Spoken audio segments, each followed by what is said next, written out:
Hey guys, tonight we're slipping quietly into the itchy woolen stockings of a medieval woman. Your house is dark. Your dress weighs about 5 kilos.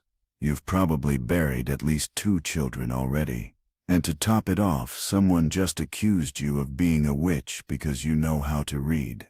So, before you get comfortable, take a moment to like the video and subscribe, but only if you genuinely enjoy what I do here. And don't forget to tell me in the comments where you're watching from and what time it is. Now, dim the lights. Maybe turn on a fan for that soft background hum, and let's ease into tonight's journey together. You're born.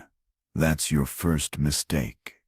Because in your village, in your century, in your fragile corner of medieval Europe, being born female means you're already behind. You arrive red-faced and squalling into a cramped cottage where the ceiling leaks and the midwife smells faintly of onions and sweat. Your mother is exhausted, pale. The birth took a day and a half. She had no help but the midwife and 2 neighbors. And one of them fainted at the sight of the afterbirth. The other one brought garlic cloves and whispered something in Latin. It's still raining outside. The thatched roof hasn't been properly repaired since the plague took half the village a few years ago. The baby, you, is wrapped in a linen scrap and placed near the hearth, not because it's warm, but because it's the only place that isn't entirely muddy. Your father hoped for a boy. The silence when the midwife says it's a girl is longer than it should be. Not angry, just disappointed. Which somehow feels worse. You're named after an aunt who died from melancholy at 21, which probably meant anything from postpartum depression to being tired of spinning wool and burying children. If you're lucky, your mother survives. About 1 in 3 women die in childbirth. Where you are, the odds are slightly better if you live near a monastery. Slightly worse if your home is in a swamp. By the time you're old enough to toddle, your feet are bare. Your dress is made of undyed wool that itches constantly, and you've already had lice at least twice. The whole village has lice. It's not a scandal. It's just Tuesday. You help fetch water, very carefully. The bucket is heavy, and the well is deep. Your older brother once dared a boy to climb into the well. The boy did. They didn't find him for 3 days. You still don't drink water without blessing it first. Your mother teaches you things quietly. How to knead bread with your elbows when your hands are burned. How to dry herbs upside down from the rafters, how to hum in a way that calms a baby, how to stitch without stabbing your thumb. She has stories too. Ones she never finishes. By age 5, you're babysitting your younger siblings. You sleep 3 to a bed, pressed between the wall and a sister who snores like a drunk goat. In winter, the cold wakes you. You pee in a chamber pot, praying it's not already frozen. In summer, you wake with bites. Flea, lice, spider, pick your poison. Your days follow the sun. When it rises, you work. When it sets, you stop. That's it. You learn the seasons through hunger. Spring means nettle soup, and hoping last year's onions haven't spoiled. Autumn means drying beans and chasing chickens. Winter means boiling bones for broth and trying not to cry because it wastes salt. The village priest says your soul is already stained, that Eve cursed all women, and that pain is your inheritance. You don't understand it yet. But you nod. You nod a lot. One day, when you're about 7, a traveling friar comes through town. He has sandals and a donkey and smells like smoke. He tells stories from the Bible, and people weep. You listen, wide-eyed. He mentions a woman named Mary who was holy. That's good. But then he mentions Jezebel and says women's hair is dangerous, seductive. Your mother quietly begins tying yours back tighter. No one tells you what's coming. Your hips have started to change. The women in your family notice. They start watching you when you walk. They don't smile as much. One of them gives you a charm to wear under your shift. Protection, she says. You think she means from demons. You are wrong. You're learning to be invisible, to stir without clinking the spoon, to speak without lifting your eyes, to never let your laugh carry too far, to always, always close your legs when you sit, even if the stool is crooked and your knees are sore from kneeling all morning. You dream of saints. Sometimes you dream of dragons. You don't yet know which is more dangerous. Your chores grow with your body. You churn, you weave, you scrub the same stain for the third day in a row. You pull nettles without gloves. You fetch herbs that make your hands smell like vinegar and wild thyme. You learn to make ink from soot and wine, and to keep that skill secret. Because if someone sees you writing, they might ask questions, like how you learned, or who taught you, and the answers to those questions never end well. Your brothers learn to climb trees and throw stones. You learn to stretch bread dough and watch for mold. When boys fight, they are praised. When girls fight, they are corrected. When your cousin is caught kissing a stable boy, her hair is cut, publicly, as punishment. The next week, she's gone. No one says where. That's when you realize your body is not your own. Not really.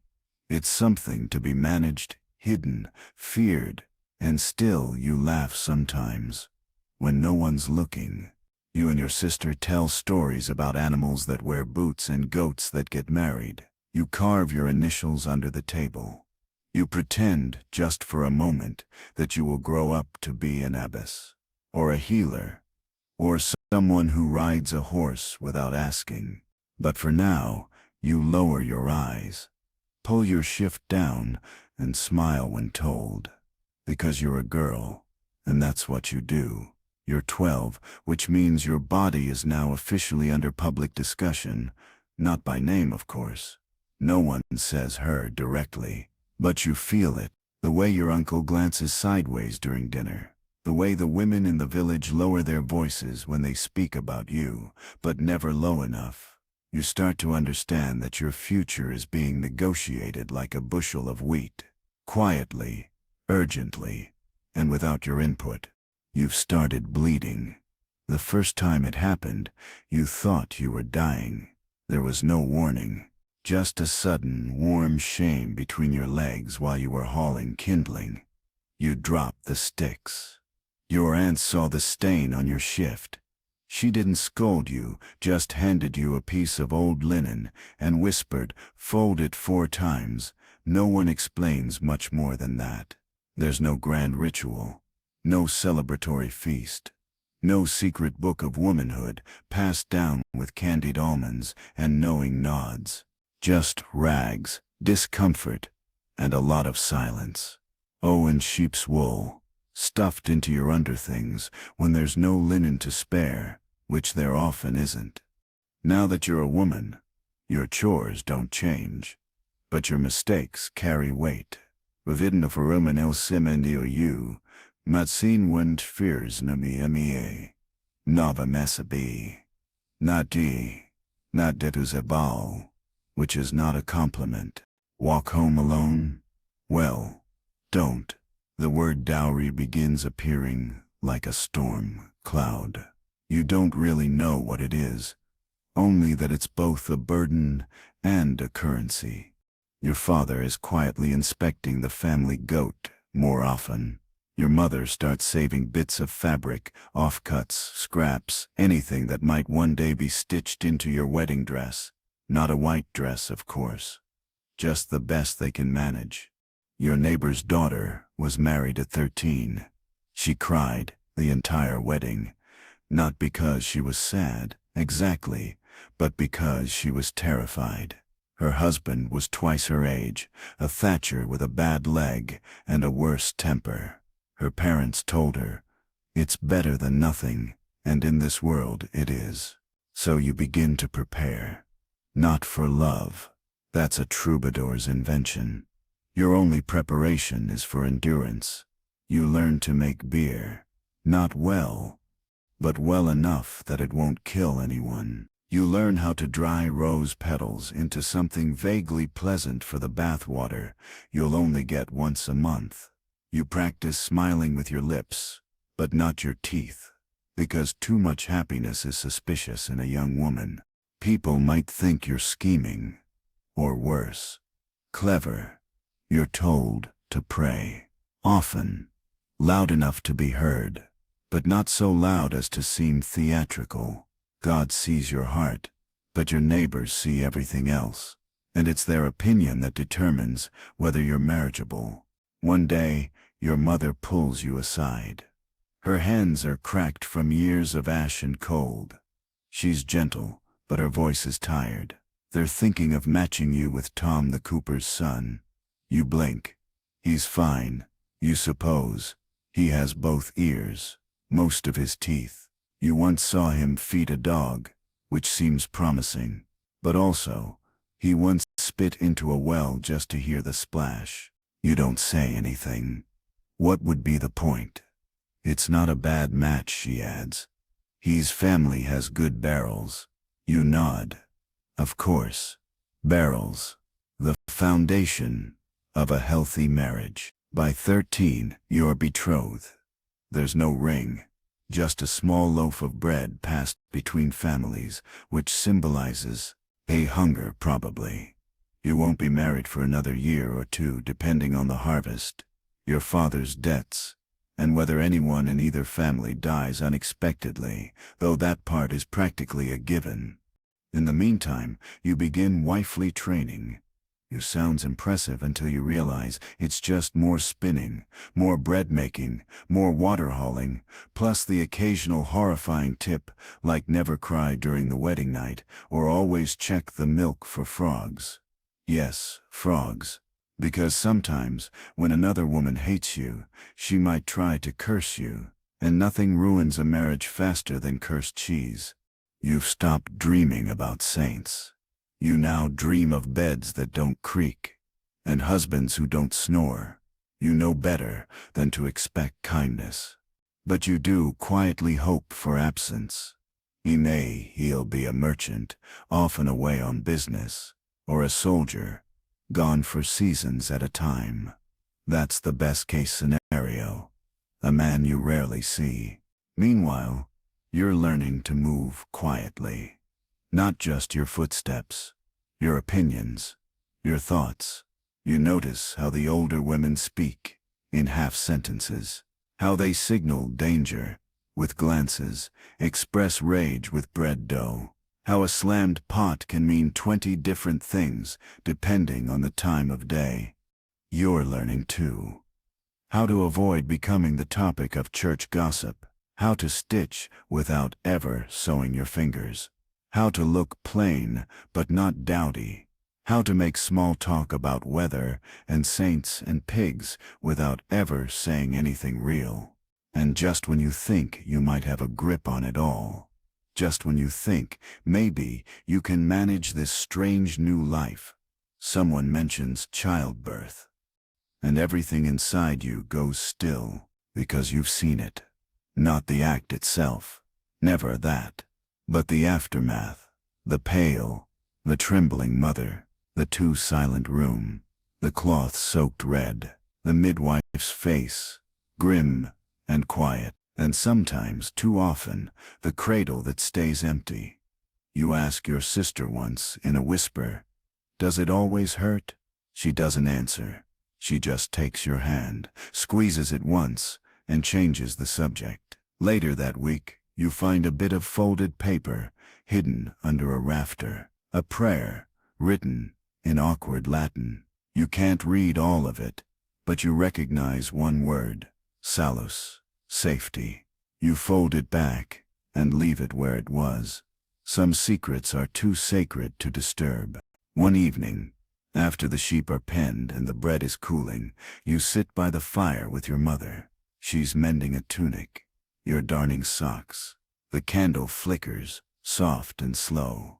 Do you ever wish you were born a boy? You ask quietly. She doesn't look up. No, she says. They die in war. We die at home. No one wins. You nod. Outside, the stars are pale and far away.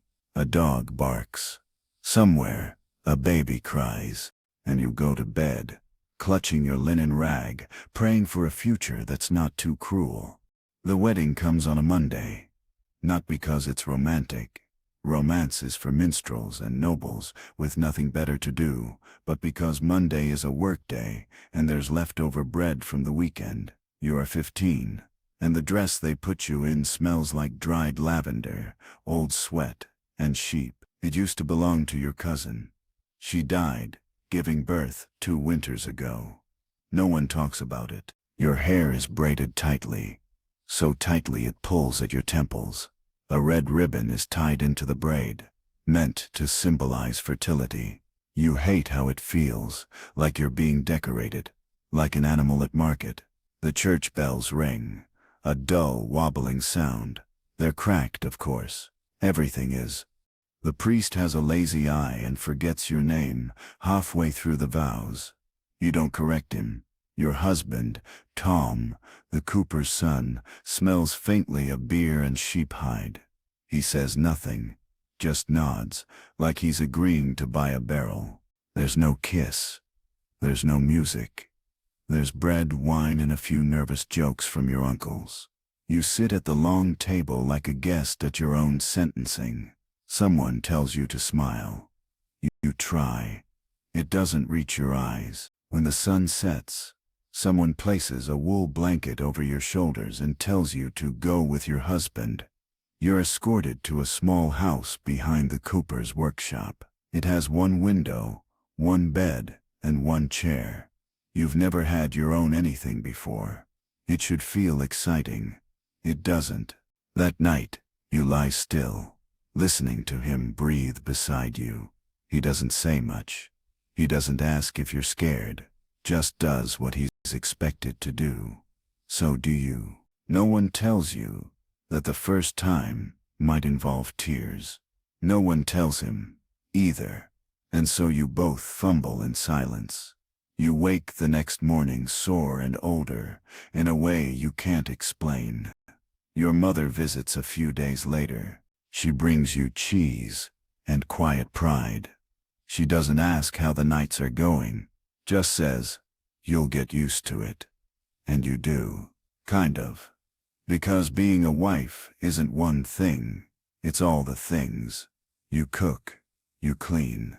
You patch your husband's leggings and stir soup while watching the door in case he comes home angry. He's not cruel. Not exactly. But he has bad days. And when he has bad days, you learn to move faster, softer, like a cat that knows when to disappear. You get pregnant, of course.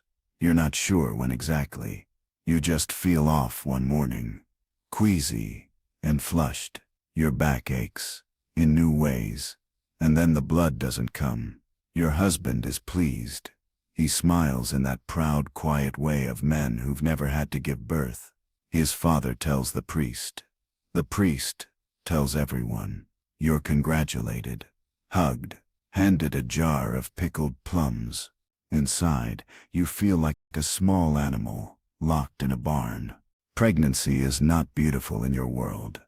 It's a test, a risk, a quiet roll of the dice.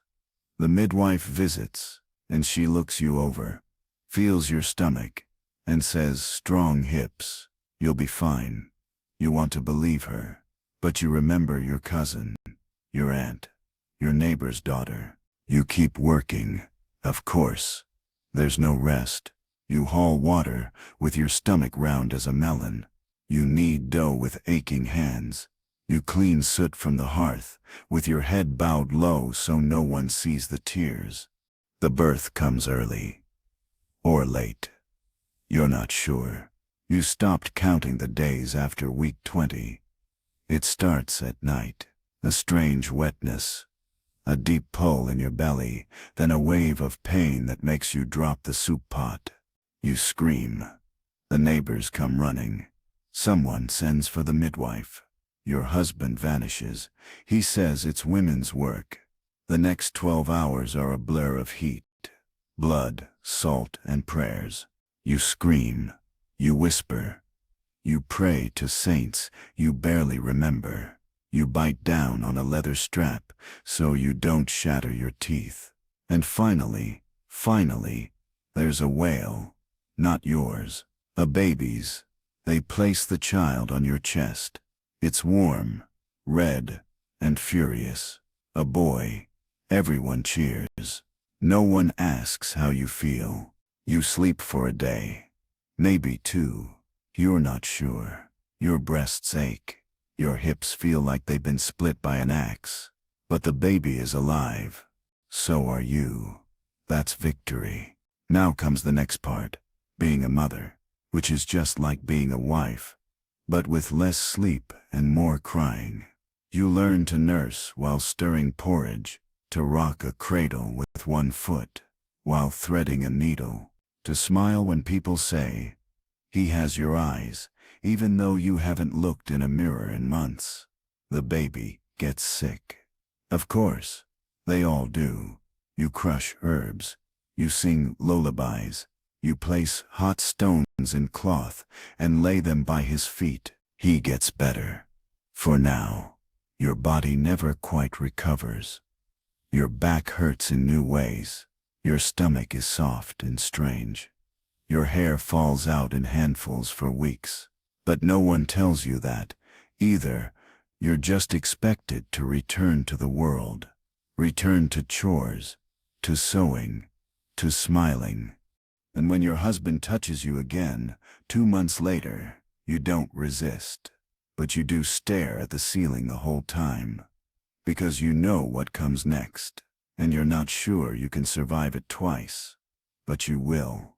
You always do. It doesn't take long before you're pregnant again.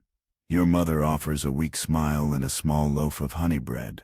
Your neighbor just nods and pats your hand like someone comforting a condemned prisoner. Even the midwife, when she arrives to examine you, seems resigned. "God's will," she murmurs, checking your pulse with cold fingers. You feel neither blessed nor cursed, just tired. Your first child is barely walking. He toddles around the cottage, sticky-fingered and wide-eyed, crashing into chairs and trying to eat anything vaguely round. You love him, truly, but when he pulls at your skirt for the 15th time while you're trying to sew a tear in your husband's only cloak, you have to close your eyes and breathe very slowly, because there's no escape. Not really.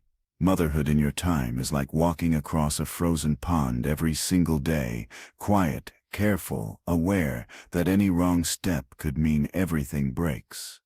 Every cough, every fever, every long silence from the cradle.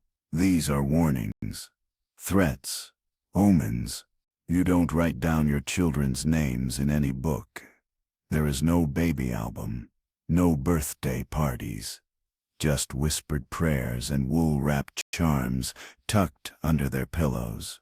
Your second labor comes faster than the first. It's not easier. No one said it would be.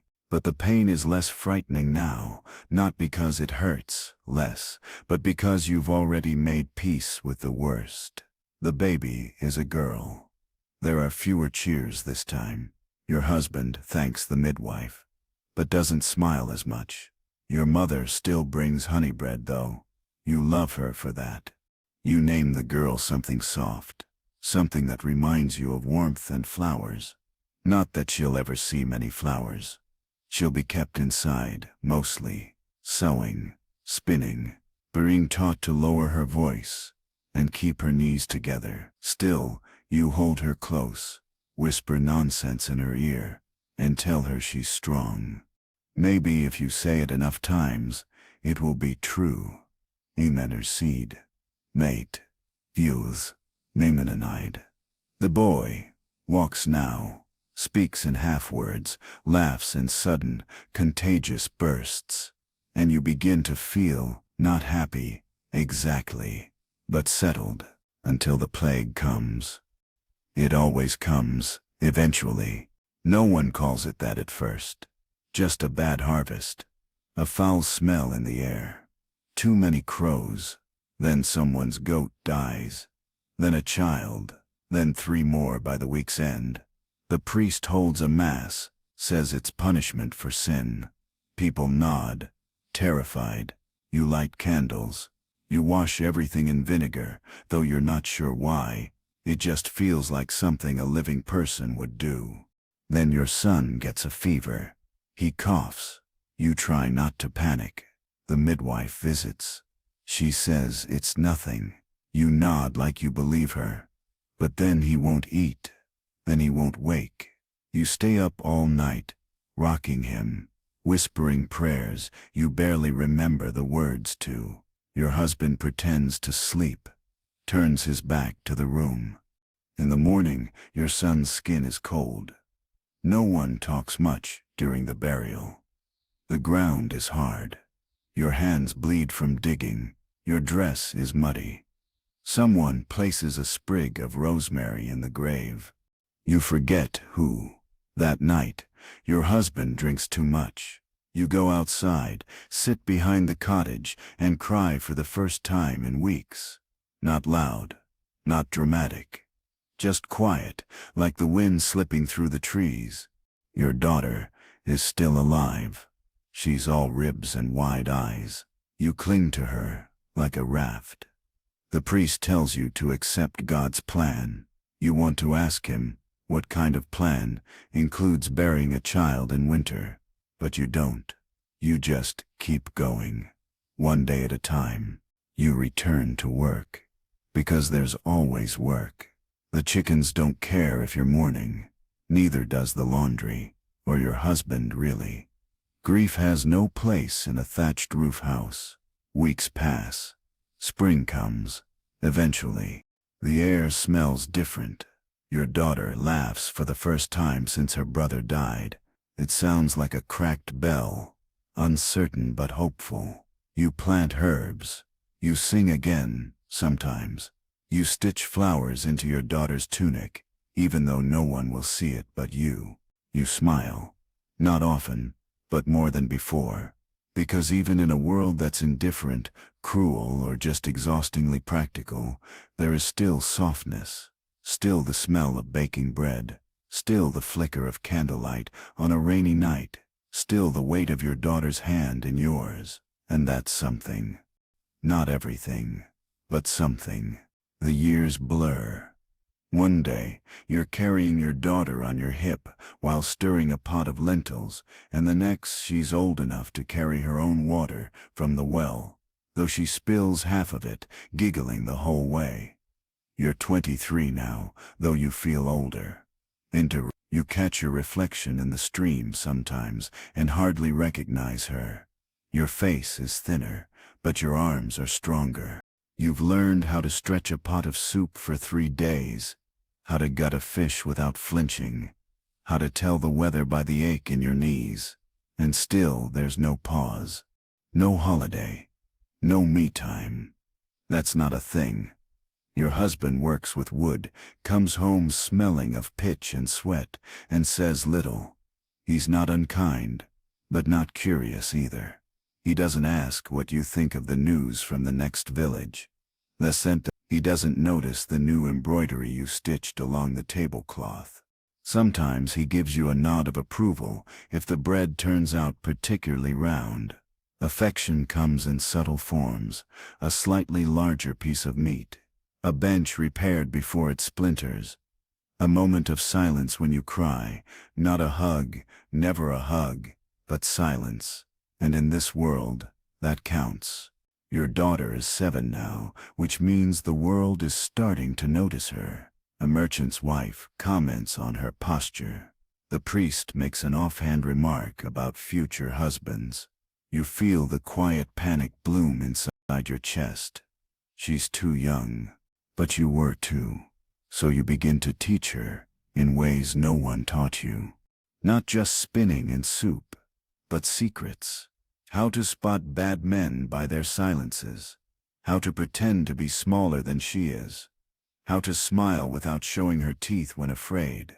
She doesn't understand yet. You hope she never has to. But you know she will. You give her small freedoms, knowing they'll be temporary. Let her climb trees, splash in the stream, wear her hair loose when no one's looking. You even let her read, in whispers, the letters your cousin smuggled from the convent before she vanished. She asks what some of the Latin words mean. You pretend you don't know, but you do. She's quick, like you were. That scares you, because in your world, cleverness is a danger for girls. It draws attention, and attention, especially from the wrong person, is the most dangerous thing of all. One summer, there's a fair in the next village. It's rare to go, but your husband agrees. It's dusty and loud and full of smells you forgot existed: roasted meat, candles, sweetened nuts. Your daughter stares wide-eyed at the painted puppets and clutches your hand so hard it leaves little nail marks. There's a storyteller there, old, bent, and wrapped in a shawl that looks like moths gave up on it. She tells a tale about a queen who turned into a tree rather than marry a cruel prince. You memorize every word. That night, you retell the story to your daughter by candlelight. You make her the queen. You add a dragon. You let her choose the ending. She decides the prince turns into a frog and is eaten by a fox. You both laugh until she falls asleep. And in the dark, you whisper a prayer to whoever's listening. Let her grow up safe. Let her be strong. Let her live a little longer than most. Winter returns, as it always does. The snow comes early, and the firewood runs low. Your hands crack from the cold. Your daughter gets sick, just for a week. But a week is enough to make you afraid again. She recovers. Not all do. The church bells toll nearly every other day. A child from the north end of the village. An old shepherd. A woman no one knew well, but whose dog won't stop howling. You attend the funerals with bread when you can.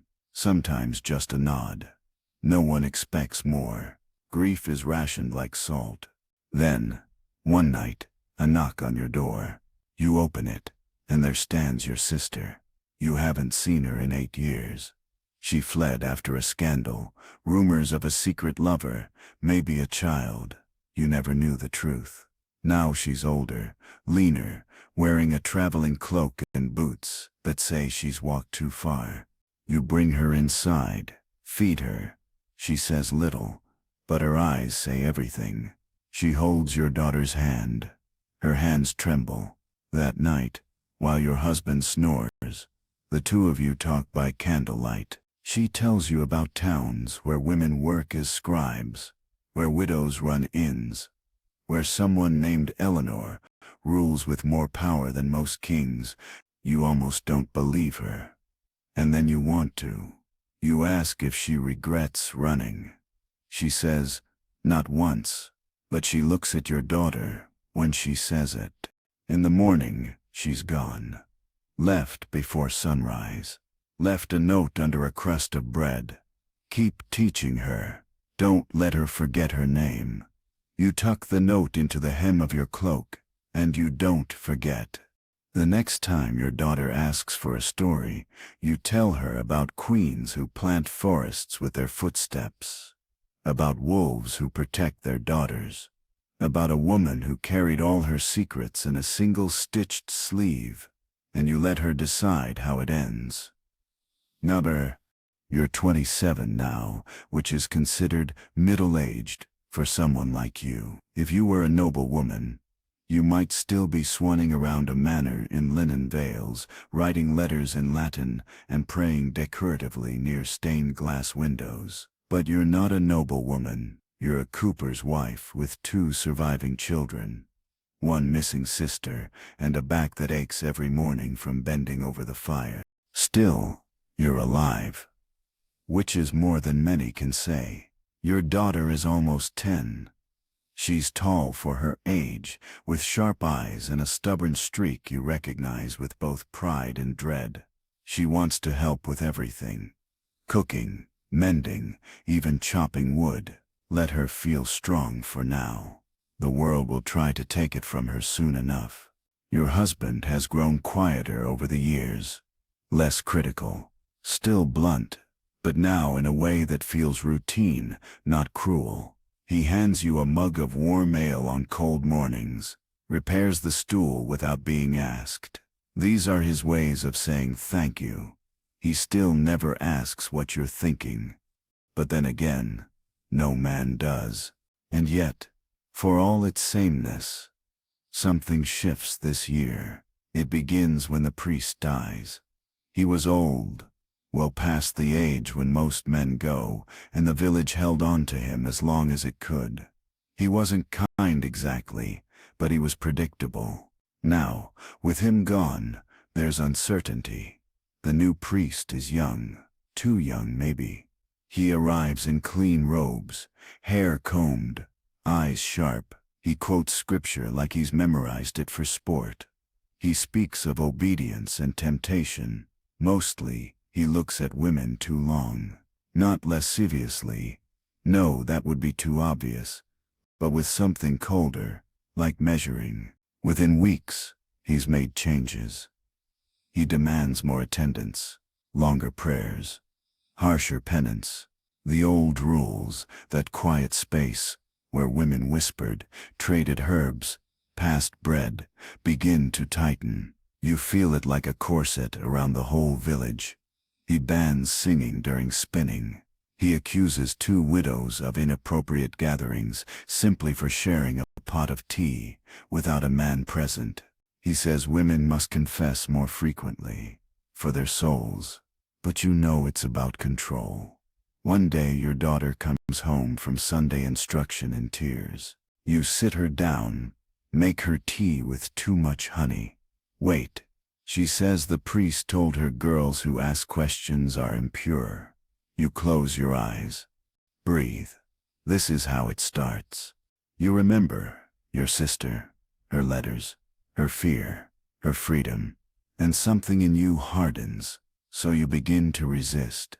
Quietly, you tell your daughter stories again, not just the soft ones, but the clever ones. You teach her how to boil foxglove, but never drink it. How to read facial expressions during council meetings. How to walk like she has somewhere to be. You start teaching other girls too. It starts with sewing lessons. Then it becomes more. You show them how to spin faster, barter better, dodge the worst attention. You teach them about herbs, real ones, not the ones in the priest's sermons. Ones that stop bleeding. Ones that numb pain. Ones that can make a man sleep for a whole day, if needed. Quietly, the girls begin to speak more softly in public, but their eyes are sharper. They form small groups after market, share stories, swap remedies, laugh, low and deep, like the river. You're not the only one. Other women join in. A baker's wife, the smith's daughter, even the midwife, now slowed by age, begins to teach your group how to twist a cord for emergency births, how to recognize when a fever will turn deadly. It's not a rebellion, not exactly, just survival. But the priest begins to notice. Of course he does. One day, during Mass, he singles you out, calls you a proud and unruly woman, says your voice carries too far, says women like you endanger souls. You bow your head. You don't speak. But afterward, you walk out slower than usual. Let him see your back, straight, steady. At home, your husband asks what happened. You tell him the priest disapproved of your tone. He shrugs. Then speak louder. It's the closest thing to encouragement he's ever given you. Your daughter laughs. She hugs you tight. And you feel for the first time in a long while like you're not just surviving. You're building something. Something small. Something quiet. But real. It's not safety. Not yet. But it's resistance. And in your world, that's everything.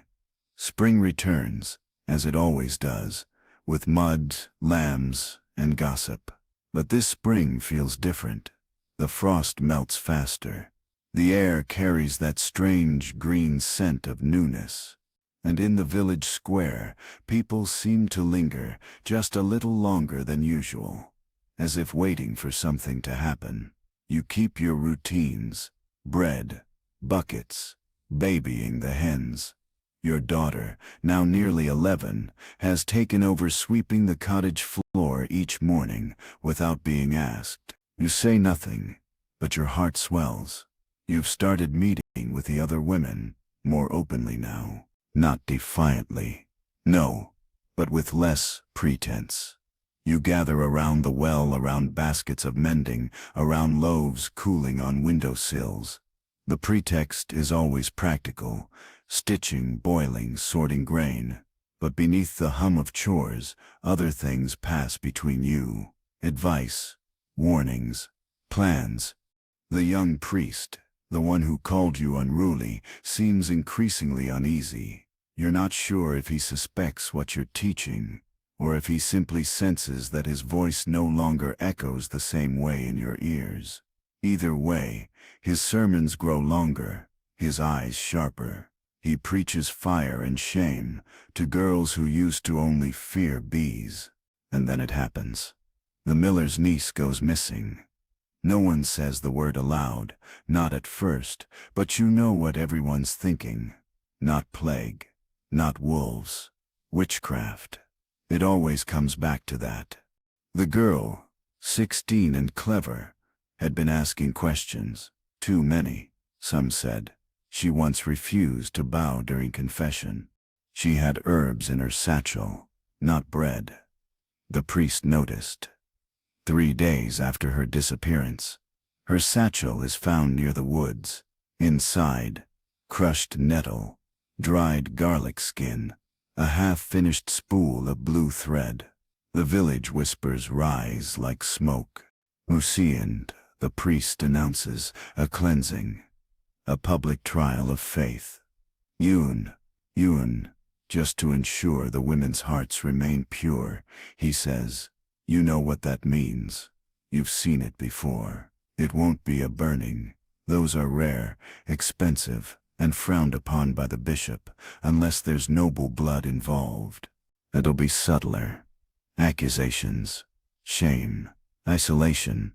They'll choose someone, make an example. Not someone too old. People respect age, not someone too young, too sympathetic. They'll choose someone like you, and you're ready. You've prepared. That night, you meet with the others behind the abandoned barn. 11 women, 4 girls, a pot of herbs bubbling low over coals. You speak softly, clearly. You don't run. They nod. You lay out pouches of dried rosemary and ash, stitched with blue thread. Not magical, just symbols. Strength in disguise. Each woman takes one, wears it beneath her shift. The trial is held on a Thursday. The whole village gathers. The priest calls 3 women forward. None of them you, but one is the smith's wife, old, proud, slightly deaf. Another is a quiet girl who once dropped a communion wafer. The last is a midwife's apprentice.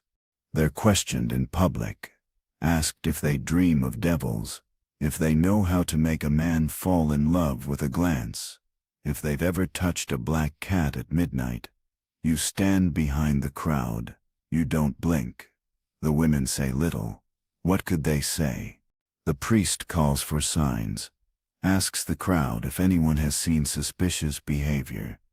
And then someone speaks. A boy, barely 12. He says he once saw the smith's wife stirring a pot and muttering, "She talks to herself," he adds. The crowd turns. But then the baker's wife speaks. "She's always muttered," she says. She's old, and her bread is better than yours. Priest. A chuckle ripples through the square. The tension wavers. Then the apothecary's daughter steps forward. They saw her helping a woman give birth in winter, she says. That's not a sin. That's mercy. The tide shifts. The priest glares, but he's losing them. Fear works best when it's alone in the room. Today, it isn't. You don't sin his smile, but you meet his eyes. And you don't send his look away.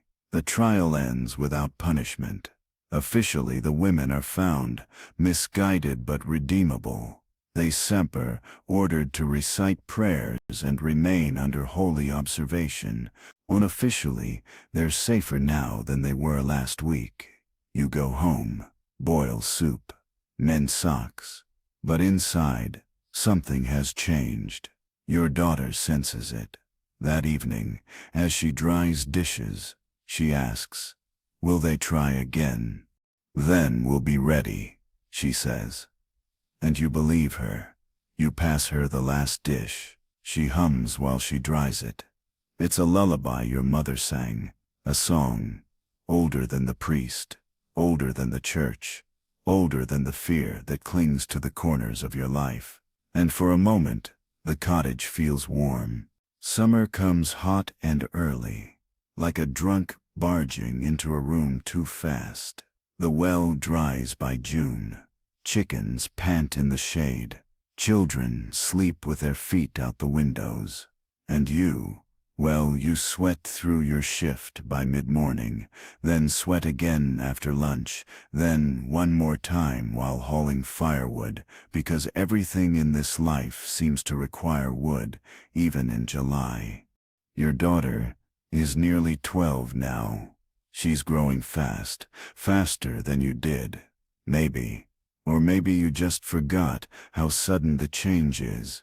How a girl wakes up one morning, and suddenly the whole village looks at her differently. She doesn't say anything about it.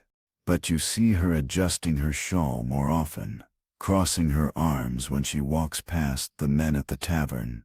Watching, always watching. You make her new shifts, higher necklines, longer sleeves. She doesn't complain. She never does. Meanwhile, the women in the village are watching you, not in suspicion, in curiosity. Since the trial, you've become something strange. A woman who wasn't afraid, who stood still, when the priest looked for someone to shame. And now, quietly, they come to you. One wants help with a tincture for sleep. Another asks if you can teach her to read the letters on her late husband's prayer book. Someone else slips you a coin and asks for something to keep from getting pregnant again. You do what you can. Nothing too obvious, nothing traceable. Just enough to help, enough to make life one notch more bearable. Sometimes, you worry the priest will notice, but most of the time you think he already has, and that he can't stop it. Because what you're doing isn't rebellion. It isn't blasphemy. It's remembering the old ways, the gentle ones, the ones women carried in their hands, stitched into hems, stirred into stews. You start teaching your daughter the names of plants, quietly. You use nicknames just in case anyone overhears. Willow becomes whisperleaf. Chamomile is dream buttons. Mugwort, night lace. She catches on fast. One afternoon, she surprises you by pointing at a weed near the oven and saying, "That one's for fevers, right? But only the leaves, not the root." You nod. Try not to let your pride show too much. Later that day, you show her how to dry herbs in bundles hung from the rafters. She grins at the way they sway in the breeze. "You think people will ever stop being afraid of all this?" she asks. You pause. "Not all people," you say. "Just the loud ones." That night, the moon is bright enough to read by. You sit outside with your daughter, shelling peas, swatting bugs, listening to owls. It's one of those quiet summer evenings that makes you forget you're always waiting for something to go wrong. You speak in a whisper. There's a story I never told you, you say, about the woman who lived under the hill. She leans in. You tell her of a woman who could speak to crows, who wore shoes made of bark, and knew how to make babies laugh even when they were sick. The villagers feared her, said she had too much knowledge. But when winter came and the sheep got sick, they still went to her. She saved them, your daughter says. Ye eyes wide, you nod. And then they pretended she didn't set. Your daughter frowns. What happened to her? She lived, you say, quietly. Zaftry. Long enough to teach her granddaughter everything she knew. Your daughter's hand tightens around the bowl of peas.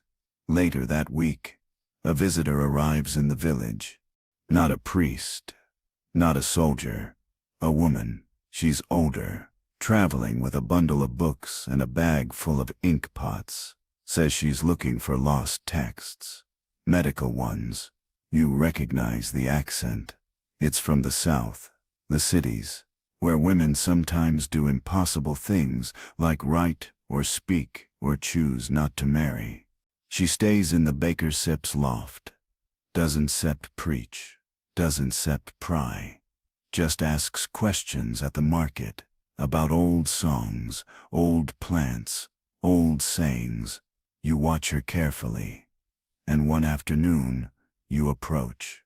You talk about dream buttons. She smiles, says she knows the real name. Says her mother used to grow them on her windowsill. You exchange more words, quietly, carefully. She gives you a slip of paper with a drawing of a plant you've never seen. For nightmares, she says. You give her one of your pouches, rosemary, stitched into cloth with a single blue thread. She smiles again. On her last day in the village, she visits you at dusk. I think you're doing more good than most doctors I've met, she says. Keep going, you nod, say nothing. She leaves. But the paper she gave you, you copy it. Twice. Once for your daughter. Once for the girl whose brother just started coughing. You tuck the original under your bed, inside the lining of an old shoe, because knowledge in your world must be hidden to be kept safe. Autumn arrives with a sharpness this year. The air turns brittle by mid-September. Your hands ache before sunrise, and the hens stop laying early. Even the dog, if you can call that lopsided creature by the hearth a dog, starts sleeping curled tighter, nose buried under tail. You can feel the cold coming in your bones now, long before the wind shifts. The stiffness in your fingers, the low pulse behind your knees. It's not age, not quite, but it's close. Still, the harvest has been decent. There are enough onions to braid into long strings, enough barley to trade, enough apples to stew and dry. Your daughter helps with all of it. She's grown tall and quick, the awkwardness of girlhood smoothing into something sharper, smarter. You're not quite a child anymore. She still hums while she works, but now she sings the words, songs you taught her, songs your mother taught you, songs you were never supposed to remember, and certainly never supposed to pass on. You'd be scolded if anyone knew. But no one hears her sing but you, and maybe the fire. She asks more questions now, real ones. Why don't men bleed every month? Why does the priest only visit when someone's dying? Why do people say knowledge is dangerous, if it helps? You don't always have answers. Sometimes you just say, because it's always been that way. But she's not satisfied with that anymore. Neither are you. One day, she brings you something. A book.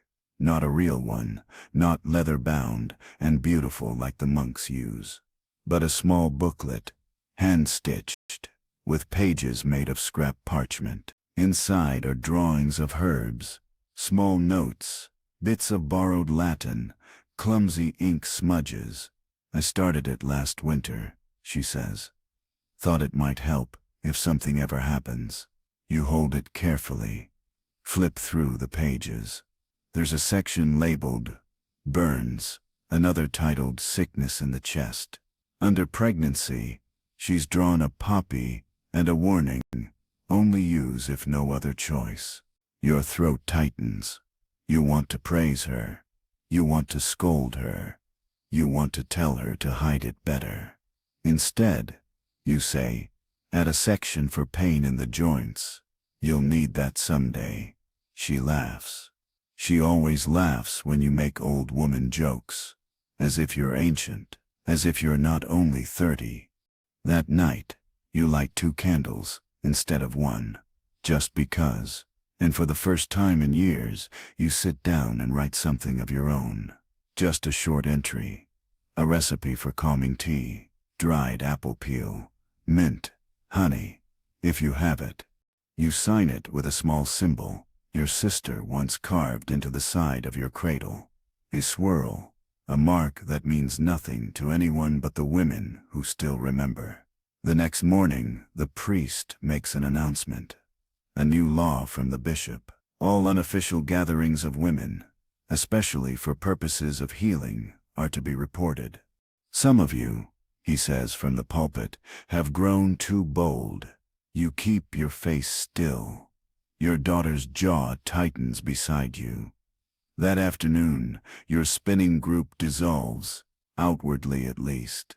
But now, instead of 10 women meeting at once, they meet in pairs, or walk together while gathering wood, or linger just a little too long at the well. The web still holds. It's just quieter, stronger. The priest doesn't set stop. He preaches longer, makes rounds more often, starts inspecting homes for evidence of temptation. He finds 2 amulets, nothing dangerous, just rosemary tied with ribbon, and declares them witches' sep tokens. The women say nothing, but you see the fire growing behind their silence. Your daughter, meanwhile, grows bolder. She helps deliver her first baby, not alone, of course. The midwife is still alive, barely, and calls your daughter her clever shadow. The birth is long, bloody, loud. A boy, screaming and red and slippery. Your daughter washes the cloths, boils the knife, helps stitch the mother. She comes home, pale and quiet. You wait. Then, just before bed, she says, she nearly died. You nod. They usually do. And we just keep doing it. We always have. She shakes her head. There has to be a better way. You say nothing, because she's right. But right doesn't help here. Still that night, she adds another page to the book. To stop the bleeding. 3 herbs. 1 prayer. You pretend not to notice. The nights grow colder. Frost kisses the windows. You burn your finger, making soup and mutter a curse under your breath that your grandmother once used. Your daughter laughs and repeats it. You both get the giggles so bad you nearly burn the bread. And in that moment, with your finger bandaged and your cheeks aching from laughter, you realize something quietly astounding. You're still here. After everything. Still here. Winter arrives not with snow, but with silence. The kind of silence that creeps into the corners of the cottage, settles behind the hearth, and lingers in the folds of your cloak. The hens stop clucking. The children stop singing. Even the wind seems to hold its breath. The first true snow doesn't fall until December, but the frost comes early, curling around your doorstep like a warning. You check the firewood twice a day now. You can't afford to be wrong. Your daughter turns 13 during the first frost. You don't tell anyone. There's no feast, no candles, no song, not because you don't love her, but because 13 is the age they start watching her. The men, The priest, the rules. You wake up earlier than usual that day. Make her a flat cake with honey and crushed hazelnuts. She smiles when she sees it, then laughs because the bottom is burnt. You both eat it anyway. Porni. Afterward, you gift her something small, a bone needle wrapped in wool, and a pouch. It looks like the others, rosemary blue thread, but inside is a note, not a spell, just a truth.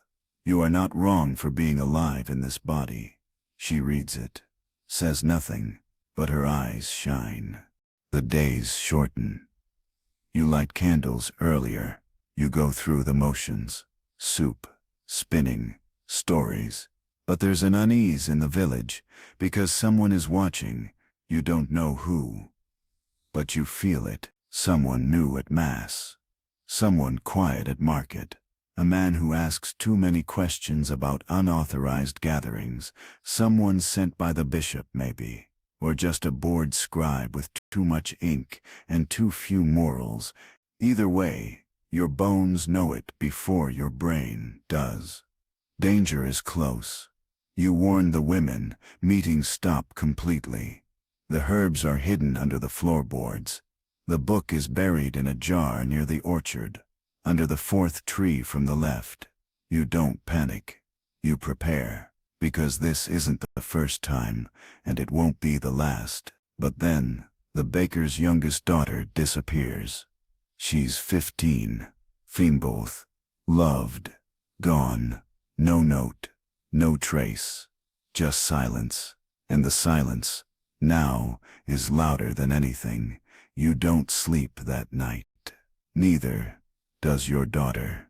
At dawn, there's an announcement. The priest is launching an inquiry. Again. You know what that means.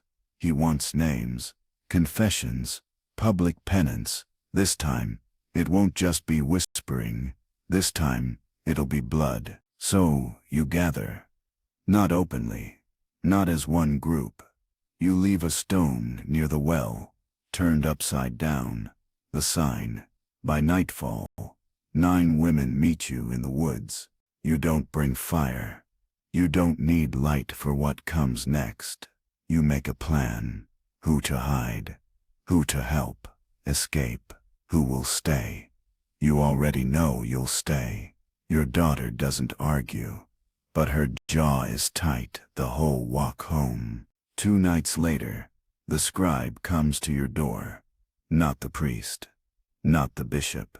Hast, a man with ink-stained fingers and the kind of boots that weren't made here. He says he's investigating female activities related to spiritual deviation. You raise an eyebrow. A mouse. He asks about your daughter, her education, her behavior. You say she's obedient, curious, good, with herbs. He frowns. Where did she learn that? You smile. Her grandmother. It's a risk, but a calculated one. He nods, takes notes, leaves. You don't exhale for hours. The next day, you hear that the baker's daughter has been found, alive. But barely. They say she was kept in the monastery basement. For questioning, for purification. Her mother tries to speak out. The priest silences her with a sermon about obedience. You've seen enough. That night, your daughter brings the book back inside, unburies it, wipes the dirt away. She says nothing, just opens to a blank page and begins writing, how to protect girls from disappearing. You sit beside her, add 2 lines. Instash the silence, but prepare for noise. Outside the snow begins to fall. Inside 2 women, right by candlelight. And the world for now lets them. Snow falls for a week straight. Not the gentle storybook kind, but thick, wet curtains of white that bury the world. The well freezes. The path to the church disappears. The sheep huddle so tightly in their pen that one of them climbs atop the others like a half-frozen monarch. No one visits. No one leaves. It's the kind of weather that makes everything else pause, even fear. You spend your days in layers. 3 shifts, 2 cloaks, and a scarf wrapped so tight it feels like your jaw is being politely muzzled. Your daughter does the same. You can't see each other's mouths, but you can still laugh with your eyes. The snow traps you, but it also protects you. For now, no strangers appear. The priest can't make rounds. The scribe doesn't reappear. And so, for the first time in weeks, you breathe. The days blur again. Simple things. Soup, spinning, warmth. You feel something like peace. One evening, while mending the hem of a blanket, you hum, not on purpose, not loudly, just a thread of melody escaping your mouth while your hands move. Your daughter freezes. "That song," she says. "Where did you learn it?" You pause. "I don't know," you say. Though you do. "My mother, maybe. Or hers." Your daughter hums it back, slower, then writes the notes, crude, crooked, into the back of her book. "Song for Healing," she labels it, though you never knew it had a name. Later that night, she asks about your sister. You haven't spoken of her in months. "Where do you think she went?" Your daughter asks, voice low beneath the blanket. You trace the candlelight with your eyes. "I think," you say, "she found a place where women didn't have to lie." Does that exist? I hope so. You don't know how to say it more clearly. That your sister, wild and stubborn and brave, is the reason you ever dared to teach your daughter the names of plants. The reason you began writing again. The reason you still believe, even now, that things can be different. The next morning, your daughter adds another page. A map. It's vague, symbolic. 3 trees, a river, a star, but you recognize it. "It's for girls who need to run," she says. You nod. You want to tell her she's too young to carry that kind of responsibility, but you know better. In your world, girls are never too young. They are married by 13, mothers by 15, blamed before they ever speak. So instead, you say, "Draw it twice." She does. The snow begins to melt in slow, reluctant patches. By late January, the road to the village is walkable again, and the fear returns with the thaw, because now the priest can visit again. Now the questions resume. Now the price of what you've built might finally come due. So you prepare. You gather what you can. The book, the pouches, the map, the stories. You stash things where no one will think to look. Inside old bread tins, under firewood, in the lining of the mattress.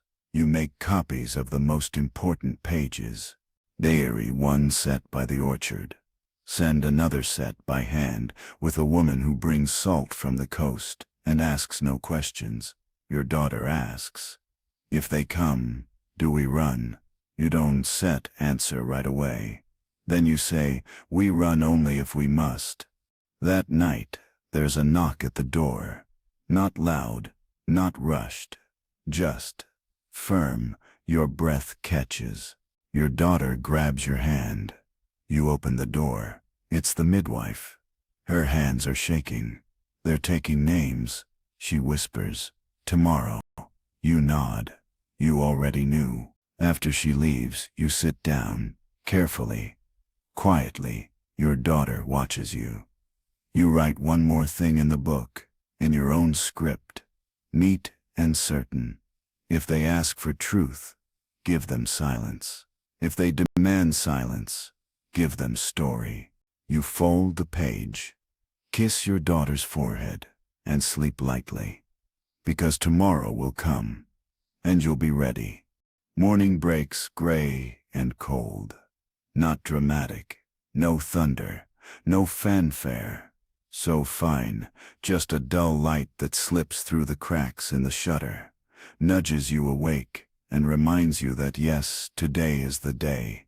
Your daughter is already dressed when you rise.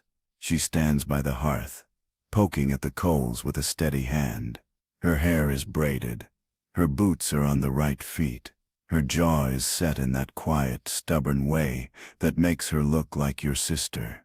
You make porridge, not because anyone's hungry, but because eating is an act of defiance today. You chew slowly. Your daughter doesn't speak. She's learning how to fill the silence without fear. Outside, the bell tolls. It's not a church bell. It's the town bell, the one they ring for announcements, or warnings, or executions. You ladle the last of the porridge into a cloth-wrapped bundle and tuck it into your daughter's satchel, not because she'll need it, she might not, but because giving your child food is instinct, even in danger, especially in danger. You walk to the square together, not hiding, not striding, just walking. The air feels sharp against your cheeks. People avoid your eyes, except for the women, the ones who know. They nod, small and slow like birds settling their feathers. The priest is already waiting. So is the scribe. The scribe reads from a list. It's cents long, names of women who must attest their virtue. That's the phrase he uses. Virtue, as if it can be measured like barley or weighed like a goat. Your name is third. Your daughter's is 14th. You feel the heat rise in your chest. Not fear, something older, wilder. Each woman is brought forward. Asked questions. Do you brew herbs? Have you spoken against the priest? Do you know any charms? Did your mother? Most answer carefully. Some deny, some hesitate. None confess. Then it's your turn. You step forward. The scribe looks up. Have you taught your daughter unapproved knowledge? You tilt your head. Smile just a little. I've taught her how to survive. The priest frowns. Have you led gatherings? Instructed others in unnatural practices that taught women how not to die during childbirth? If that's unnatural, perhaps you should ask God why he made it so hard. A murmur ripples through the crowd. The priest steps closer. Do you repent? No, you say. I remember. And that's when the baker's wife steps forward. Then the weaver's daughter. Then the midwife, hobbling, leaning on her stick. They stand beside you. And just like that, you're no longer alone. Your daughter stands too. The priest opens his mouth. Stops, because now there are too many women, too many eyes, too many stories whispered too often to be buried again. The scribe closes his book and walks away. The priest says nothing, just leaves, slowly, his shadow long behind him.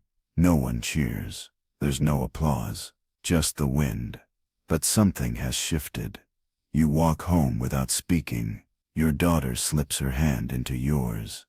Later that day, women gather. Not in secret, not in silence. They come to your cottage. Some bring food, others bring pages. Someone brings a candle carved with symbols you recognize from your grandmother's stories. You don't call it a meeting. You just sit together.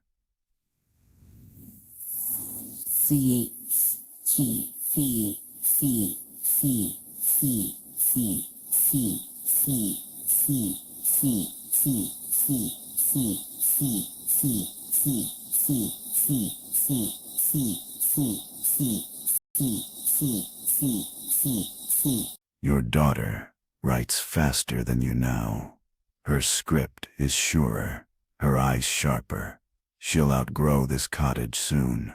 That night, as she sleeps, you sit by the fire and sew one last pouch.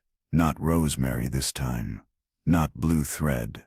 Inside, the note from years ago. Keep teaching her. Don't let her forget her name. You add a new one. She remembers, and she teaches. The next morning, your daughter leaves before dawn. Not running, traveling. She has a name. She has a book. And she has everything you gave her. You watch until she disappears beyond the edge of the village. Then, you go back inside. Feed the chickens, boil water, and begin again. The cottage is quiet now. Not empty. Never that. But quieter than it's been in years. No more constant humming from your daughter. No clutter of boots by the door. No low, whispering laughter when she tries to hide dried herbs in the rafters, forgetting you've done the same thing for decades. Just you. The hearth. The sound of the wind threading through the shutters like a slow exhale. You get more done, oddly. The floor is swept before sunrise. The bread is baked by mid-morning. The chickens fed, the water hauled, the soup already simmering by noon. You even find time to mend things you didn't realize were broken. Your husband's cloak, the bottom hem of the curtain, the loose leg of the stool that creaked every time someone leaned back on it. No one ever fell off it. But the creak always hinted. Still, its set's not the same. Your husband notices too. He doesn't say much. He never did. But one morning, while sharpening his tools, he asks, "Do you think she shall come back?" You pause. "Yes, but not for long." He nods. "That's good." And it is. Because girls aren't supposed to stay. Not if they're meant to survive. She's gone to learn more, to carry what you gave her somewhere it might grow without being hunted. Maybe she's with your sister. Improbable. But not impossible. Or maybe she's found her own village. One with fewer bells and fewer lists of names to be read aloud in squares. You hope so. Still, the village remembers. They don't speak of that day. The day the women stood in silence and didn't bow, but they remember. You see it in the way the priest talks quieter now, in the way the scribe left and never returned, in how the men at the tavern lower their eyes when you pass. Not in fear, but in deference. It's not power. Not exactly. It's memory. And memory is more dangerous than magic. One afternoon, while sorting lentils by the window, you find something unexpected, a letter, folded between 2 loaves of bread, brought by the smith's wife. No name, no seal, just a clean square of paper. Inside, a drawing, a simple sprig of yarrow. Next to it, a single sentence. The girl with the map made it through the pass. You don't cry, but your hands tremble. You show it to no one. Just tuck it into the corner of the book. The second copy, the one hidden behind the loose brick by the hearth. The one you'll pass on again, when the time is right. That evening you sit with the midwife, who no longer walks without a stick. She sips onion broth, and talks about dreams. Not visions, not omens, just regular dreams. She says she had one last week, where the orchard bloomed out of season, and the apples grew with names carved into the skins. Yours was there, she says, smirking, misspelled. She chuckles, coughs, waves you off. But you remember the dream. And that night, you dream too. You dream of your daughter on a horse, badly ridden, with one hand clutching her book and the other gripping a pouch of herbs. She's laughing, full-throated and defiant, racing through a field where the flowers grow taller than your knees. You wake up before sunrise. Something about the air feels lighter. You walk the path behind your cottage and find something strange in the dirt. A swirl, drawn in ash. Not yours, not old. You smile, because she was here. She didn't knock, didn't stay, but she came, and that's enough. Later that day, the baker's girl, now nearly grown, comes to you in tears. She's pregnant, scared, alone. You hold her hands. You make her tea. You tell her about breath and warmth and how to keep herself from tearing. You give her the same bone needle your daughter used to carry. A gift, a tool, a talisman. She asks, "Will I survive?" You don't hear say yes. Will I survive? You don't hear say yes. You say yes. A say with you. And you do. She survives. The baby cries. You cry too, just a little. And when the sun rises, the village forgets again how close death always waits. But you don't. You go home. Open the book. Add a page. To survive childbirth, when your hands are shaking. 1 kettle, 2 blankets, 3 breaths between, pushes, 4 hands to hold, 5 quiet songs. You write the song down too, just in case someone else needs to sing it later. The seasons pass. Not quickly, not slowly, just as they always do. 1 curl of wood smoke into the next, 1 sprig of nettle after another, and through it all, you stay. It's strange, you think, how life has not become safer, only more seen. The danger is still there, like a wolf at the edge of the wood, but now you know where the trees end. You've mapped the shadows. The priest no longer bothers you. That sips not to say he sips vanished. He still preaches, still warns about the dangers of temptation and disorder among the gentle sex. But his sermons have grown less specific, less loud, because now every time he speaks, a few women in the pews lift their heads, not in defiance, but in silent assessment. He knows they remember, and that's enough. Your daughter sends messages sometimes, not letters, they're too risky, but marks, a spiral scratched into bread crust, a bundle of dried bay leaves in the shape of a star. Once, a simple drawing of boots beside a riverbank, tucked into a trader's basket. You receive them like blessings. She is alive. She is moving. One day, a new girl comes to your door. She's maybe 15, dirty, trembling, wearing boots 2 sizes too large, and a cloak stitched from 3 different ones. She says your daughter sent her. You don't hesitate.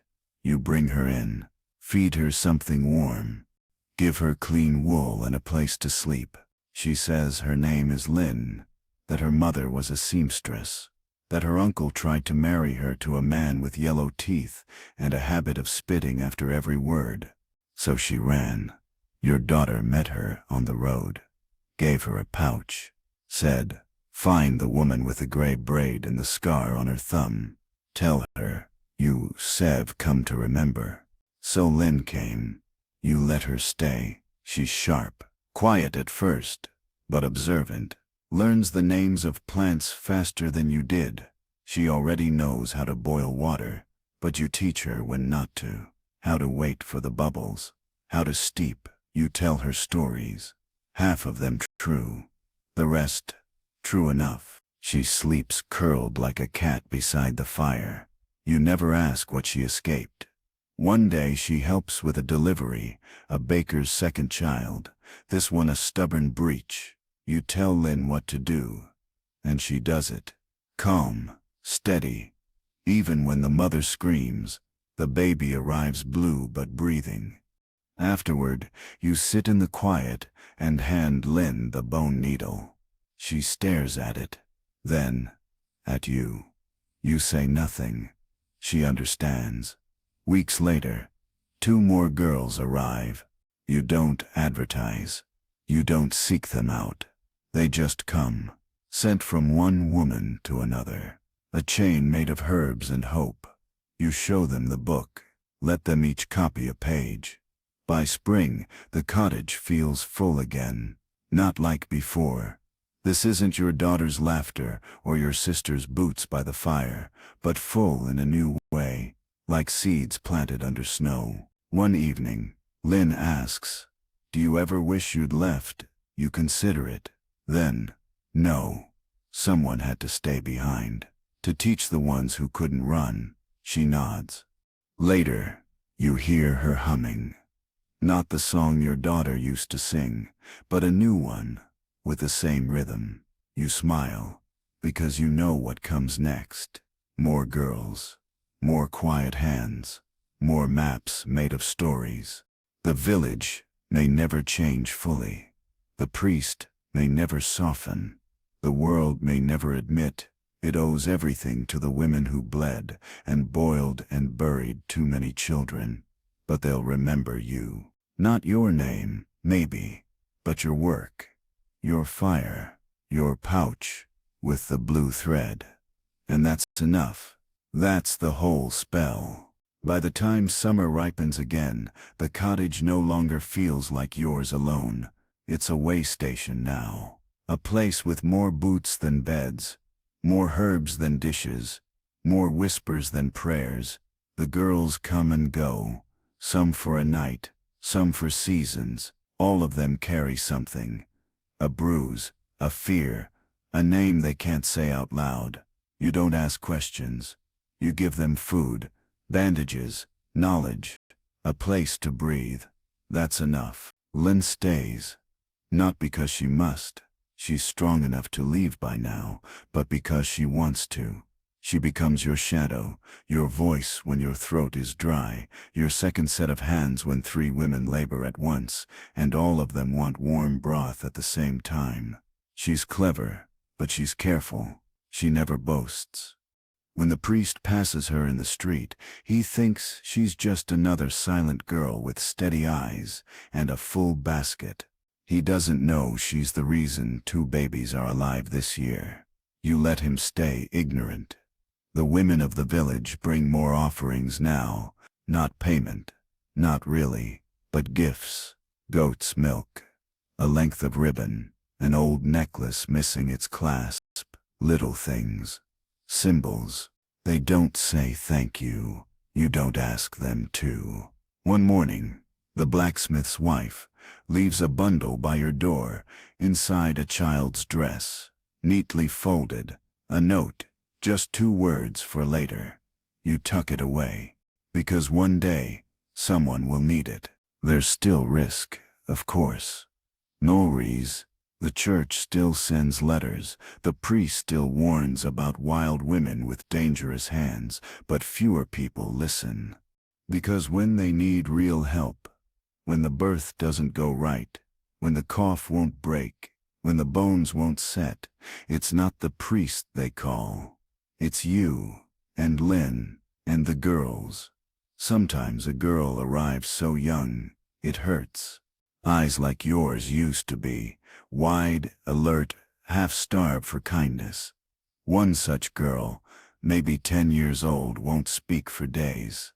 Just sits by the hearth and knots a string over and over, undoing it, redoing it. You let her. On the 3rd day, you hand her a pot of mint to water. She does. On the 4th, she hums. She bud. So Maria smile, because healing doesn't always begin with herbs. Sometimes it begins with being left alone. Lynn finds an old ledger in the marketplace. Half burned. The page is brittle. You spend a week restoring it, page by page. She fills it with new entries. Boils on the neck, warm honey and willow leaf. Fear of sleep, moulin, under the tongue. For silence that weighs too heavily, 3 breaths, 1 song, a warm hand. You recognize that last one. It's what you did for her the first night she arrived. You let her write it. You stop correcting her script. It's better than yours now anyway. Your husband still lives in the cottage. Of course. He's older, quieter, spends most of his days fixing tools and muttering to the dog. But sometimes you catch him, standing in the doorway, watching the girls. He never interrupts, never questions. One night, you ask him why. He shrugs. Seems like they need this more than I do. And that's the longest sentence he's said in months. It's enough. In mid-July, your daughter returns. Not forever, just a visit. You spot her first, riding pillion behind a merchant's cart, her cloak dust-covered, and her eyes bright. She jumps down before it fully stops and runs to you like she's still a child. You hug her so hard your arms ache. She doesn't cry, you do. She brings stories of a village near the river where women teach medicine openly, of a convent where the abbess teaches girls to write, and no one reports them, of a woman in the city who uses painted diagrams to show how childbirth actually works. You sit up half the night, just listening. In the morning, she meets Lynn. They get along immediately. You knew they would. They spend hours together, comparing notes. Your daughter teaches Lynn a better way to bind wounds. Lynn shows her how to read the sky for fever weather. They laugh together. You let them. On her last day, your daughter gives you a book, hand-bound, thick, with pages. Too neat for your handwriting, too careful. She says, "This is for the ones who come after me." You take it. Your hands shake. You place it beside the original, and just like that, your daughter becomes part of the chain. Again. That night, as she sleeps curled in her old spot by the hearth, you look around the room. 3 girls, 2 candles, 1 fire, and in that moment, you realize you've become what the priest feared most. A woman who remembers, and who taught others to do the same. The first frost of autumn sneaks in without knocking. You wake to a window rimmed in silver, a sky the color of old iron, and the unmistakable sharpness of cold in your lungs. The girls squeal when their toes hit the floorboards. Lynn curses softly, muffled by 3 layers of wool. You smile into your mug of broth, letting the steam kiss your cheeks. It's been a year since your daughter returned and placed that heavy book in your hands. You haven't stopped adding to it since. Each page is a memory, not just recipes and remedies, but questions asked in candlelight, stories whispered between contractions, names of those who didn't make it but still matter. You write in quiet ink, slow strokes. You keep the old pages, even when they're wrong, because the mistakes teach too. Lynn has started calling the cottage the library. It's not, technically, but it is the warmest place in the village, the only one where girls can read by firelight without being scolded. You've begun calling them the circle. It started as a joke. One night you said, "Gather round, circle of trouble," and it stuck. Now they call each other that. They braid their hair in the shape of a spiral. They wear charms, stitched with swirls. They remember. Not all the girls stay. Some pass through for a season. Some for only a night. One left at dawn, after learning the name of the herb that saved her mother. She cried, hugged you, and vanished into fog. You didn't stop her. That's not what the circle is for. This isn't a convent. It's a crossroads. You've taught Line to take over the harder tasks, preparing teas for labor, sewing stitches into torn skin, folding the linens with care after a fever breaks. You've even let her lead a birth once, while you stood beside her like a shadow. She didn't need your help. She didn't look back once. One evening you're visited by someone unexpected. The merchant's wife. She's dressed simply, eyes rimmed in worry. She's never come to you before, not out of scorn, but out of distance. She lives in a house with glass in the windows. Her kitchen floor is swept twice a day. Her daughter wears ribbons every Sunday, but now her daughter is missing. She ran, left a note, said she wouldn't marry the man chosen for her, said she wanted to learn to live, not just obey.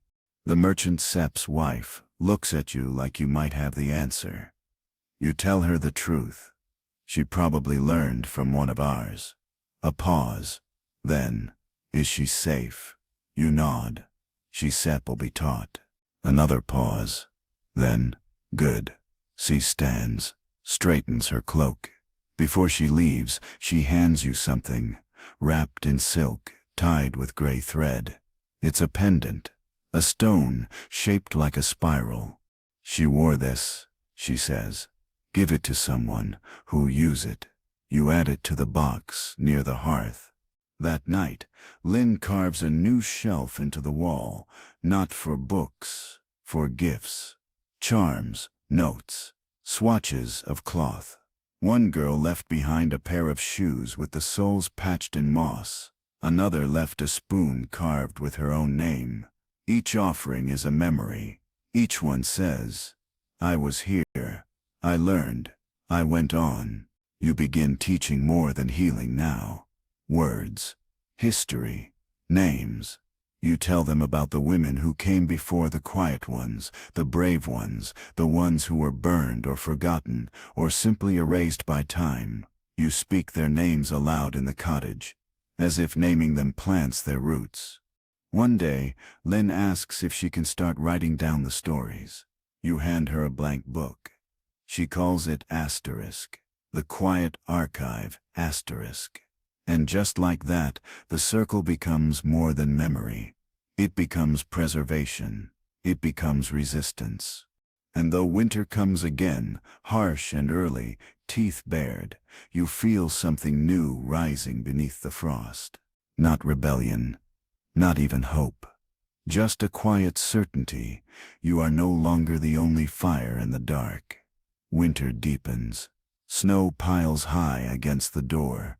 The sky hangs low, heavy with silence, and the air is so cold it bites the inside of your nose when you step outside. Even the chickens have stopped pretending to care. They huddle together in their coop, looking like judgmental snowballs. But the circle endures. Inside the cottage, it's warm, always warm. Not just from the fire, but from the rhythm of work and presence, hands slicing roots, pages turning, someone humming off key while stirring broth. The girls have learned to wrap their feet in rags before putting on their boots. Lynn makes tea every morning now. Strong, herbal, slightly bitter. You tell her she makes it like someone expecting bad news. Just well prepared, she replies. You believe her. One evening, a storm arrives with no warning. Wind rattles the windows like a drunk trying to pick a lock, and snow curls under the door in little drifts. You tuck extra straw under the blankets and move everyone closer to the hearth. The oldest girl, barely 20, tells a story about her aunt outrunning a lightning strike across a frozen lake. No one believes her, but everyone listens.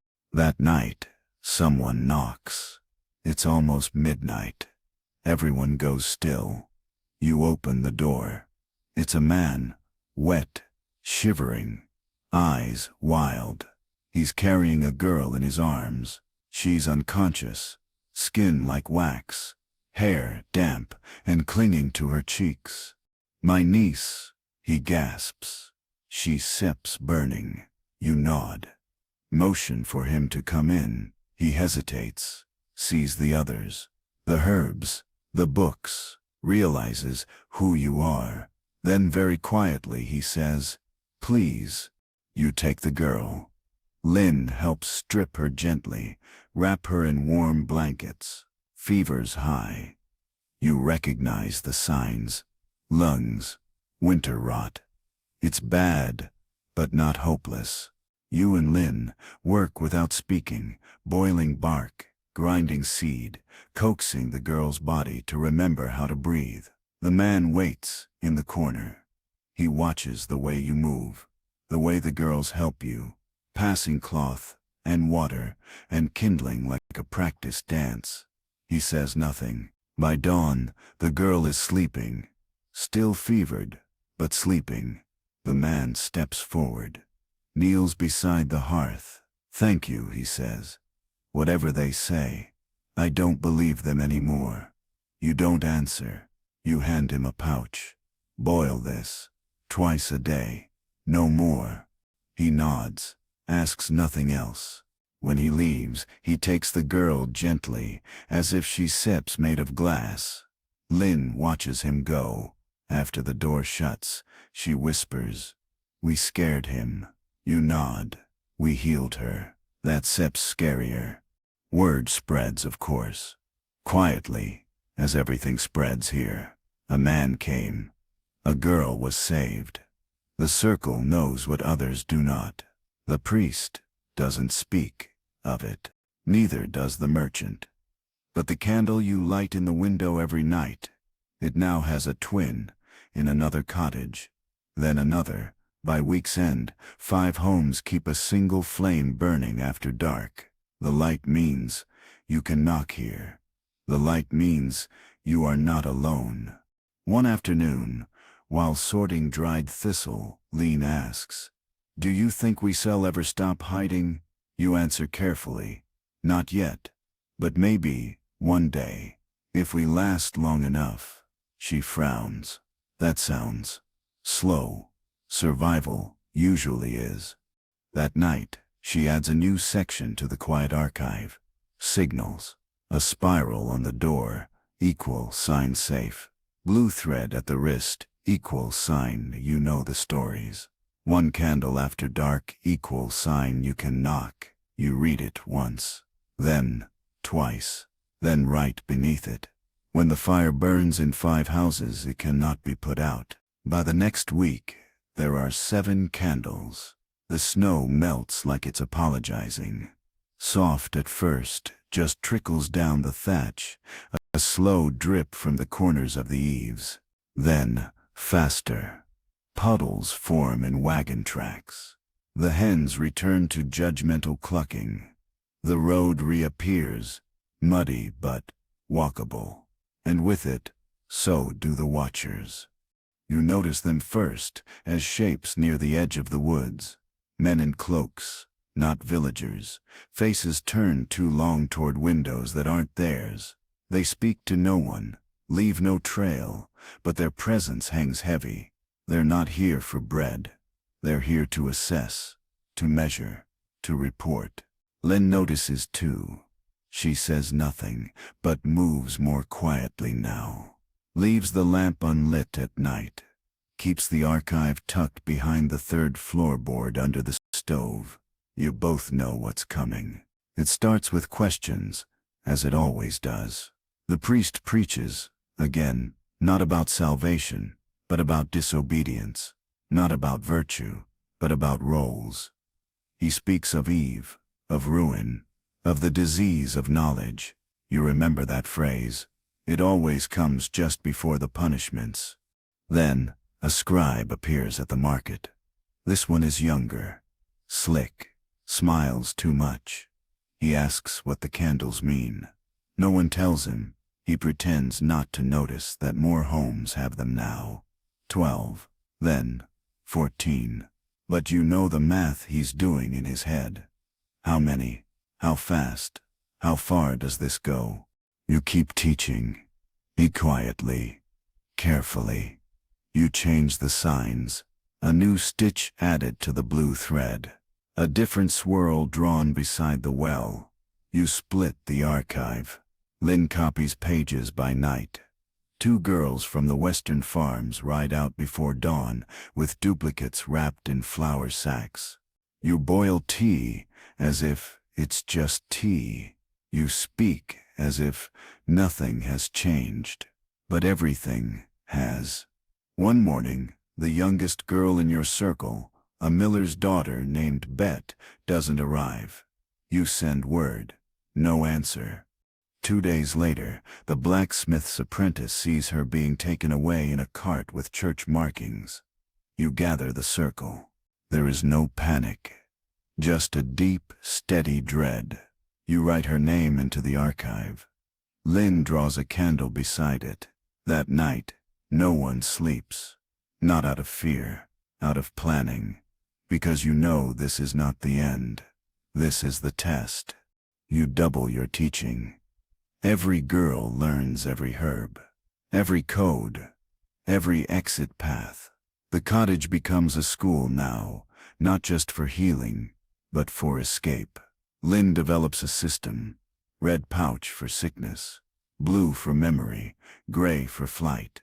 You show the girls how to scatter ash to erase footprints, how to make ink that fades after one reading, how to carry 3 days of food in a bundle no larger than a glove. Then it happens. A knock in daylight. The scribe. He smiles, asks to see your books. You smile back, hand him a prayer book, a book of saints, and the kitchen ledger. He flips through, finds nothing. You offer him tea. He declines. Then softly he says, "They're watching your girls." You say nothing. He shrugs. "They'll come, sooner or later." Then he leaves. You watch him go, then turn to Lynn. "We're moving the archive." She nods. By dusk it's buried. Not just hidden but entombed, beneath a tree older than the village itself. You wrap it in beeswax cloth. Tuck it inside a box lined with dried sage and lavender. It will survive. If you don't. And that night, as the fire crackles and the girls rest, you take out a scrap of cloth and write, "If you're reading this, we were never witches. Just women who remembered." You fold it once. Tuck it beside the pouch marked gray. Because survival is not just about outlasting your enemies, it's about making sure your truth outlives their lies. It happens in the early dawn, just before the crows begin their gossiping. A sharp knock. 3. Not loud, not frantic, but final. You're already dressed. You knew this was coming. Everyone did. The girls are awake too. Not panicked. Just alert. Quiet. Lynn hands you a bundle without speaking. Dried berries. Cloth-wrapped bread. The bone needle wrapped in a spiral of wool. You open the door. 3 men. Church coats. Blank faces. Gloves on their hands, even though it's spring. They speak to you like a pot that's already cracked.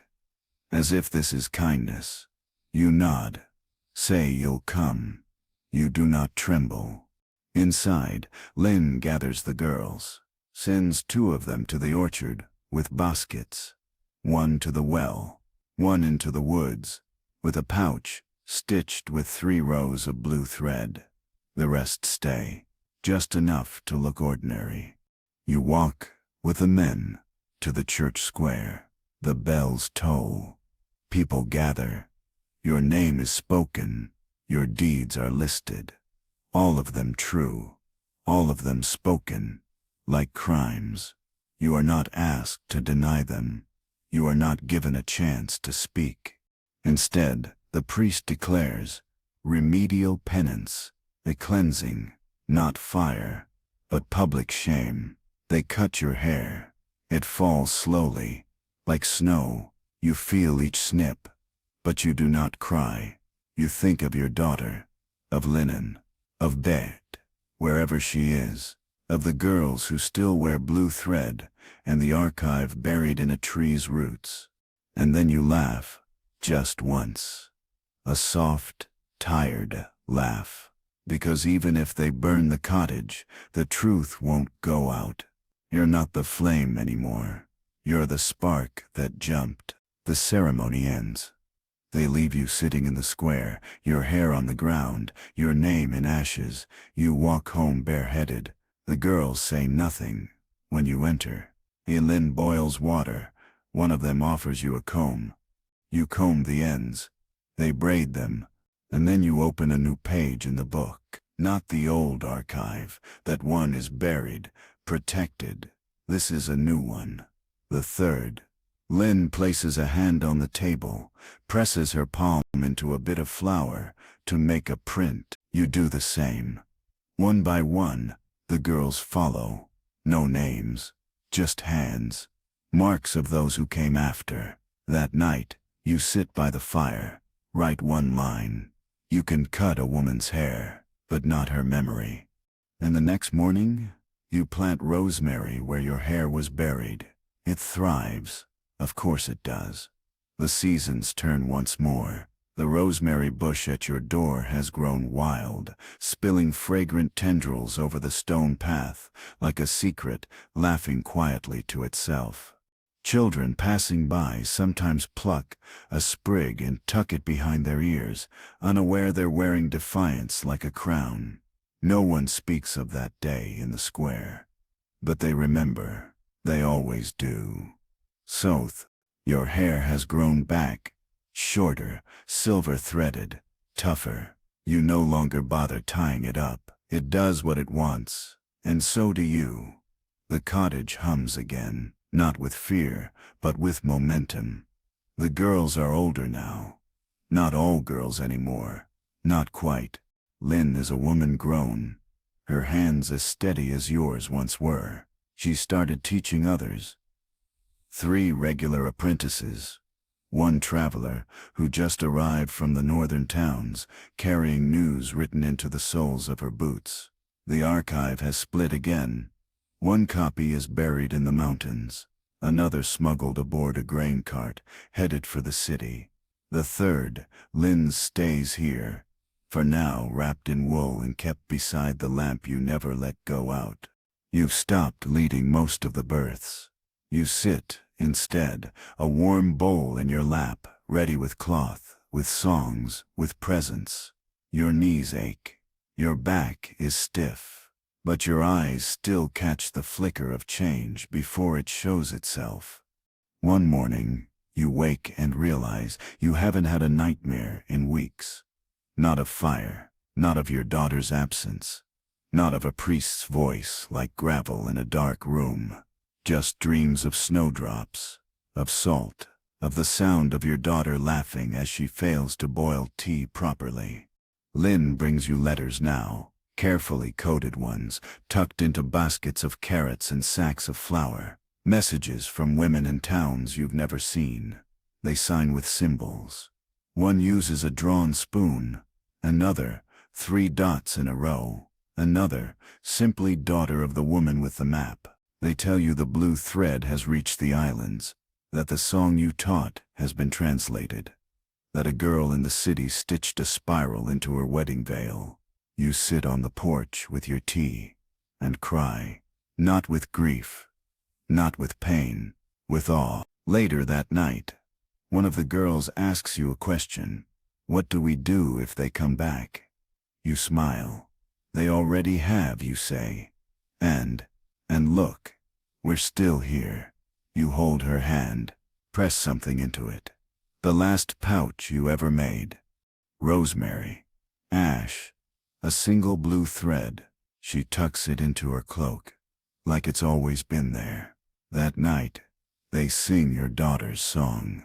Not well, not in tune, but together. In every direction, lights flicker in windows. Candles, spirals, marks, proof, symbol, soul. A circle has become a web, a constellation, a memory that cannot be burned. And as you sit in your chair, blanket on your knees, the fire glowing soft behind your eyelids, you breathe out. The world exhales with you. No thunder, no endings. Just the rustle of a page turning. Just the sound of a story continuing. And somewhere, beneath the rosemary bush, a new sprig begins to rise. And now, as your breathing slows and your eyes grow heavy, imagine the last candle flickering gently on that wooden table. The room is warm, the hearth steady, the night outside is calm. No knocks, no fear, only silence that soothes instead of threatens. In this quiet moment, everything rests. The books are safe, the circle unbroken. The girls are dreaming of forests, of maps, of laughter, too loud for sermons to silence. Even the old spoon by the window catches a glimmer of moonlight, like it knows it was part of something. Let your shoulders relax. Let your thoughts settle like ash on a cooling hearth. The danger has passed, for now, and even if it returns, it will find not a frightened girl, but a legacy too large for fire to claim. You were never just one woman in a cold world. You were part of something older, softer, stronger. You still are. So close your eyes. Let the rosemary guard your dreams. Let the stories continue, even as you sleep, because somewhere a girl is whispering a name you once taught her. Somewhere a hand is stitching blue thread into a new sleeve. And somewhere, perhaps not far from here, a woman is lighting a candle, just in case you need to find your way home.